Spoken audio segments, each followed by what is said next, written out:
අයබෝවන් ඉතින් කොහොමද ඔන්න මම අදත් ආවා විශේෂ මාතෘකාවක් ගැන කතා කරන්න. ඔක්කොටම ඉස්සෙල්ලා මම කියන්න ඕන මේ මගේ channel එක අලුත් එකක් නේ. subscribe කරන්න. මට comment එකක් දාන්න. තව මේක මම ඉදිරියට යන්න ඕන කොහොමද කියලා මට ටිකක් ඔයාලගේ අනුදැනුම අවශ්‍යයි. මට උදව් කරන්න. මම ඔයගොල්ලන්ගෙන් ඒක ඉල්ලනවා. අද මම කතා කරන්න නම් ආවේ අපේ රටේ මේ දවස්වල ගොඩාක් විදියට විවේචනය කරන මාතෘකාවක් ගැන. ටග්ගල හිතයි නේද මේ අධ්‍යාපනය ගැන කියලා නෑ. අධ්‍යාපනය ගැන නම් නෙමෙයි මම කතා කරන්න ආවේ. මං ආවේ කාන්තාව ගැන. කාන්තාව ගැන ප්‍රසිද්ධ කාන්තාවන් ගැන පොඩ්ඩක් කතා කරන්න. මොකද ඇත්තටම අපේ රට ගොඩක් සදාචාරාත්මක ලෙස පිරිහිලා වගේ මට නිකන් එහෙම දැනෙනවා මේ කාන්තාව සම්බන්ධයෙන් කතා කරන විදිය සම්බන්ධයෙන්. මම පිටරටක ජීවත් වෙන කෙනෙක් විදියට අද මම මේ ඉන්න රටේ රට පාලනය කරන්නේ අගමැතිවරියක්. එතකොට ජනාධිපතිවරයෙක් ඉන්නවා නාමික. නමුත් බලය තියෙන්නේ අගමැතිවරියට. එයා තමයි දැනට ලෝකයේ බලවත්ම කාන්තාවන්ගේ තුන්වෙනි තැනට ඉන්න කෙනා ජෝර්ජා මෙලෝනි. මෙයා තමයි ඉතාලියේ පළවෙනිම අගමැතිවරිය. ඉතින් ඒ හින්දා විශේෂයක් තියෙනවා. හැබැයි එයාට විවේචන තියෙනවා. එයාට කැමති අය ඉන්නවා, නොකමැති අය ඉන්නවා. හැබැයි අර අපේ ලංකාවේ වගේ මේ කැත විදියට පෞද්ගලික ජීවිත යල්ලලා කැත විදියට පරිභව කරන්නේ නැහැ. මේ මම ජෝර්ජා මෙලෝනි අපේ රටේ අගමැතිවරිය හර්නි අමරසූරියයි පොඩ්ඩක් සසඳලා කතා කරන්න. ජෝර්ජා මෙලෝනි කියන්නේ හරිම අපහසු, කියන්නේ අපහසුතා තිබ්බ පවුලකින් පැවැතගෙන තරුණියක්. ඒ කියන්නේ එයාගේ තාත්තා අම්මවත් ඇරලා යන චූටිම කාලේ අම්මා තමයි එයාවයි එයාගේ සහෝදරියවයි අමාරුවෙන් බලාගන්නේ. එයාලා අම්මා තමයි උගන්වන්න සේරම වියදම් කරන්නේ. ඊට පස්සේ මෙයා ලොකු වෙනකොට විශ්වවිද්‍යාලයකට යන්නේ නැහැ. නමුත් එයා ඩිප්ලෝමාවක් හදාරනවා. ඒ වගේම එයා ඒ අතරදී බාර් එකක එතකොට බබාලා බලා ගන්න විදිය ඒ වගේ කෙනෙක් විදියට, බේබිසිටර් කෙනෙක් විදියට, වේටර්වරියක් විදියට ඒ වගේ විවිධ රැකියා කරලා තියෙනවා. එහෙම කරන අතරේ තමයි දේශපාලනය කරලා අද ওই තත්ත්වෙට එයා ඇවිල්ලා තියෙන්නේ.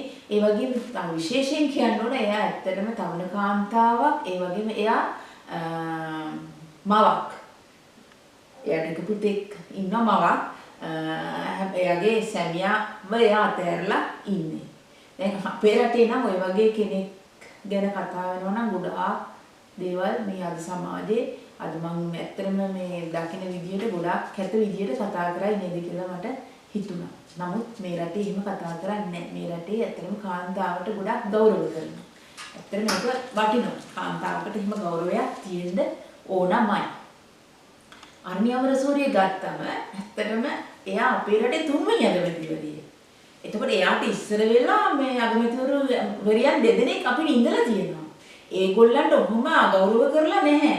සමහර විට ඒ කාලේ මේ ඔහොම YouTube මේ මාධ්‍ය ඔච්චර නිදහසේ පරිහරණය කරන්න අපිට ලැබිලා තියෙන්නේ නැති වෙයි. ඒක වෙන්න පුළුවන්.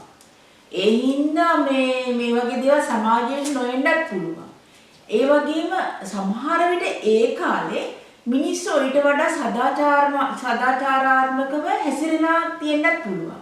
මොකද මිනිස්සු ඇත්තටම කතා කරනකොට මේ උච්චර කැත විදියට කතා නොකරන්න පුළුවන්. මොකද මට සිරිමාව බණ්ඩාරනායක අගමැතිතුමිය ඉන්න කාලේ ඇත්තටම මතකයක් නැහැ. තද පාලනයක් තිබ්බ කියලා මම අහලා තියෙනවා. නමුත් මිනිස්සු අදටත් එයා ගැන කතා කරද්දි ගෞරවාන්විතව කතා කරනවා. චන්ද්‍රිකා බණ්ඩාරනායක කුමාරතුංග මැතිණිය එනකොට නම් අපි හිටියා. මම ඒ දවස්වල කැම්පස් එකේ එතුමිය එන්න අපි ගොඩාක් වෙලාවට එතුමියට සහාය දෙන්න පාක්ෂිකව කතා කරන්න බස් වල නැගලා කැම්පස් එකේ ඉන්න කාලේ බස් වල නැගලා එතුමිය වෙනුවෙන් කතා කරලා ඡන්දෙ දෙන්න කියලා මට හිනක් යනවා මතක් වෙනකොට හරිම මේ විනෝදාත්මකව එතුමියට අපි සහාය පළ කරා මොකද 16 හරි 17 වසරක පාලනය අවසන් කරන්න අපි හැමෝටම උවමනා වෙලා තිබ්බේ UMP පාලනය මම එහෙම පක්ෂයකට බැඳිලා නැහැ මේ රටට හොඳයි කියන පක්ෂයට මම කතා කරන ගොඩාක් වෙලාවට සමහරට මේ දවස්වල මම මේ පක්ෂයට මේ බැඳිලා කියලා ගොඩක් අය හිතන ඇති නමුත් මම මෙතනින් ඉඳන් කතා කරන්නේ මේ පක්ෂයක් ගැන නෙමෙයි කාන්තාව සම්බන්ධයෙන් අපේ රටේ අගමැතිවරයන් දෙදෙනෙක් ඉඳලා තියෙනවා කවදාවත් ওই විදියට කැත විදියට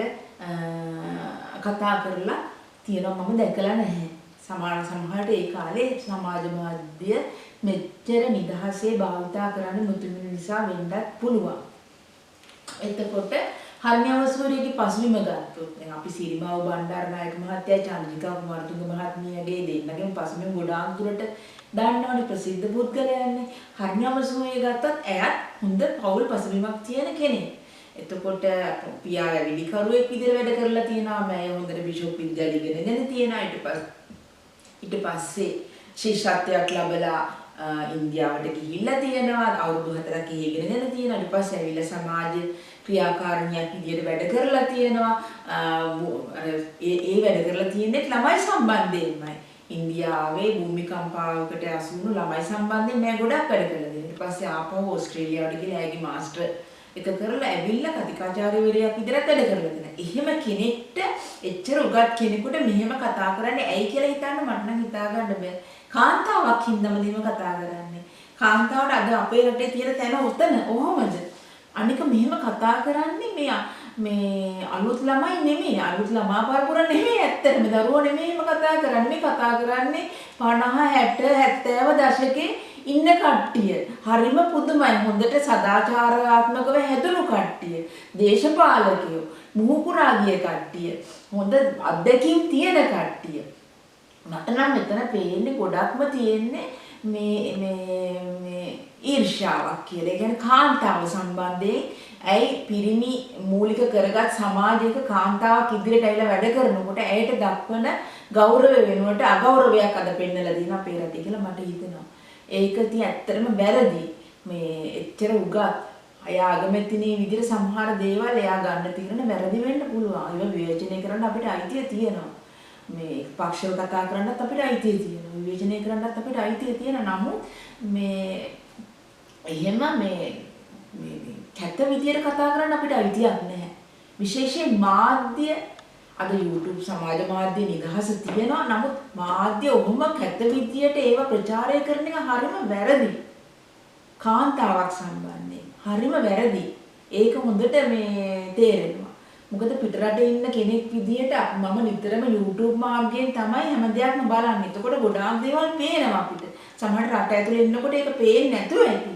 මොකද එතකොට නාලිකා දෙක තුනක වැඩසටහන් තමයි බලන්නේ. නමුත් අපි එහෙම නැහැ. අපි දෙක තුනක් එක දිගට මේ නිතරම YouTube එකේ සැරිසරණය කරනවා මේ ගොඩාක් දේවල් බලන. එතකොට මෙහෙම දකින්නකොට ඇත්තටම දුක හිතෙනවා. මගේ දරුවෝ වුණත් අහන අම්මේ මේ කතා කරන්නේ මහා කැත විදියට ඇයි මේ කියලා. එතකොට මට කියන්න උත්තර නෑ. මොකද අපේ වයසේ කට්ටිය එහෙම කතා කරන්නේ.